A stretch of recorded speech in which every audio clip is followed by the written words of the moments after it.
Basic सवाल, crypto currency होती क्या है? देखिए, मैं ना सच में जिंदगी में एक समय लेक्चरर रह चुका हूं, लेकिन मैं जिन बच्चों को पढ़ाता था वो नर्सरी में नहीं थे, तो नर्सरी के बच्चों को पढ़ाना थोड़ा मुश्किल होता है, तो वो कोशिश करता हूं।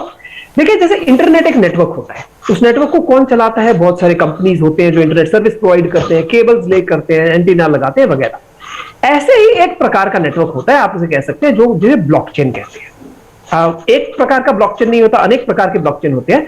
मगर ये जो ब्लॉकचेन चलाते हैं, ये सारे लोग, आप मैं मिलकर बिल्कुल लोकतांत्रिक जनतांत्रिक तरीके से चलाते हैं। हम अपने कंप्यूटर यूज करते हैं, सॉफ्टवेयर यूज करते हैं, बिजली का खर्चा करते हैं, और ये सारे इंफ्रास्ट्रक्चर प्रोवाइड करने के लिए हमें एक टोकन ऑफ एप्रिसिएशन दिया जाता है। इस टोकन के अनेक नाम होते हैं, एक नाम होता है बिटकॉइन।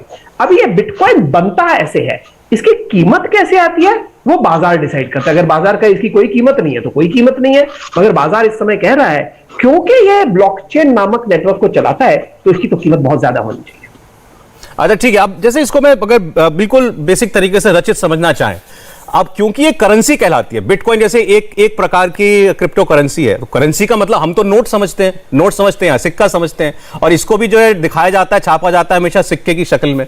तो ये कोई फिजिकल सिक्का है, कोई फिजिकल टेंडरिंग के लिए, लेन देन करने के लिए, बाजार में चलाने के लिए, जो मैं किसी को दे सकता हूं या ले सकता हूं?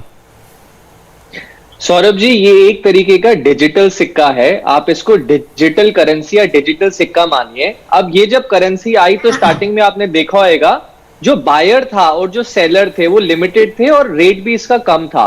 But over a period of time हुआ क्या, बिकॉज सबको पता है ये करेंसी का एक लिमिटेड नंबर ऑफ टोकन है जितने जनरेट हो सकते हैं, तो इसकी डिमांड बढ़ते चली गई। जब डिमांड बढ़ते चले गई, ऑटोमेटिकली बायर्स ने प्राइस भी बढ़ा दिए। बेसिकली क्यों? क्योंकि ये करेंसी जो है ये एडॉप्ट होने लग गई काफी सारे जगहों पे। यूएस से स्टार्ट हुई थी, अब ये काफी सारी कंट्रीज तो बोल रही है कि हम लेन देन ही बिटकॉइन से करेंगे। हाल ही में किसी की न्यूज आई थी कि उसने अपना घर खरीदा है दुबई में यूजिंग बिटकॉइन। तो इस वजह से इसको हम डिजिटल करेंसी मान सकते हैं। डिजिटल करेंसी भी ऐसी करेंसी जो सबसे पहले इन्फ्लेशन को ऑटोमेटिकली हेज कर रही है। सेकेंडली, ग्लोबली एक्सेप्टेड है, यानी अगर आपके पास वॉलेट इंटरनेट पे पड़ा हुआ है वर्चुअल, आप उसको कहीं पर भी यूज कर सकते हैं। थर्डली, इंस्टेंटली यूज कर सकते हैं, आपको किसी गवर्नमेंट की परमिशन लेने की जरूरत नहीं है क्योंकि वर्चुअल है।